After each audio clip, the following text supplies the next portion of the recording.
Joining us live to discuss this rise is crypto analyst at BTC Markets, Rachael Lucas. Thanks for your time this morning, Rachael. So why is it so high right now? Well, good morning, Pete. Thanks for having me. The breakout is largely driven by institutional inflows. To put that in perspective, in just 5 days, the Bitcoin ETFs brought in $2.7 billion US dollars. Now, that's really significant. Talking in terms of BlackRock, which is the world's largest asset manager, their ETF IBIT now manages $84 billion US dollars on its own.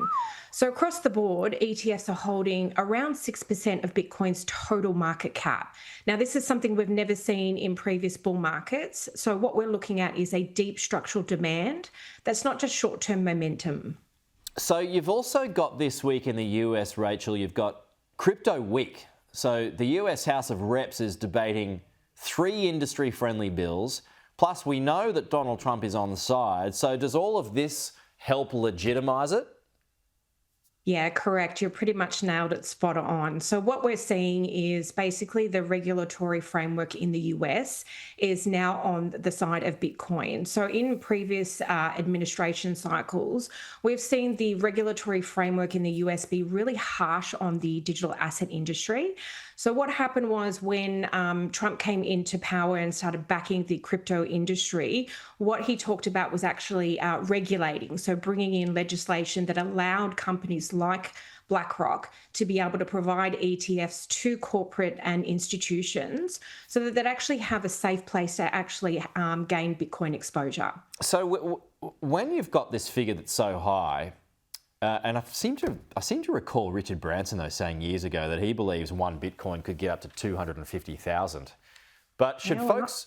Yeah, sorry, I mean... Yeah, I was going to say, we're not far off it. Yeah, so yeah. So, I mean, he's going to be right, it seems. So, but when it's so high, do you think folks should be treading with caution? Or do you think, like Branson indicated, that there's more gas left in the tank? Well, right now we're at around 123,000. We do have some short-term resistance at 125. Resistance means it's basically where it would top and people would start taking profit and it'll roll over. I think with any markets, whether you're in equities, whether you're in gold, whether you're in silver, you definitely need to take a step back and try not to get caught up in FOMO. The one thing that Bitcoin has going for it is that it is a decentralized asset. It isn't controlled by anybody, and it's also what we call a deflationary asset class, whereas there is a fixed supply. It is a computer code. It's probably a little bit long-winded to get into it in this episode, but what it means is it basically cannot be printed into oblivion like fiat currency can. So, I mean, to kind of keep it in mind, Bitcoin has now overtaken silver and is actually fighting with Amazon to make it the 5th largest asset globally. So many new investors are viewing it as a digital complement to gold, particularly given this fixed supply and decentralized nature that I mean, it is seen as a safe haven, isn't it, though? Like gold, it's where people run when stock markets are behaving erratically. I mean, I still don't understand it. I don't understand Bitcoin and cryptocurrency. I've tried to, but I'm still not there.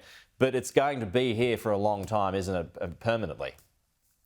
Yeah, well, now that it's actually going on corporate treasury balance sheets and you're looking at it as a sovereign store of wealth as well, you've got the US administration, and that's where all the liquidity and the supply comes from, is from the US. So we are the Bitcoin industry and specifically cryptocurrency is quite responsive to liquidity. It is considered a risk-on asset, and that is because of the volatility. Like with any asset, the larger it grows, the slower it moves. So very similar to gold, for instance, which is obviously the largest asset class in the world. It moves quite slowly. So Bitcoin, obviously being, now the 6th largest asset, is starting to move a lot slower. So the volatility will decrease over time. But the supply is not going up. And that's one thing that people need to keep in mind is there will only ever be 21 million Bitcoin ever printed. And they're saying that there is a percentage of that has been lost.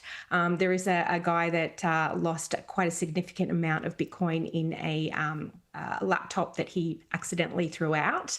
And he's been petitioning, a government overseas to actually dig that up in a landfill, and he keeps losing his case. Oh, boy. Yeah, so I think it comes back to the supply crunch, and that's what we're seeing at the moment, is because you've got your BlackRock and your corporate treasuries coming in and taking the supply off exchanges, they're actually pulling it out of circulation, and that's what we're seeing right now is a supply squeeze. Okay. Good to have you with us this morning, Rachel. Thank you so much for explaining that. Yeah, it's just been a stunning rise like gold, but slowing down a bit lately. But anyway, it's an amazing story to watch that.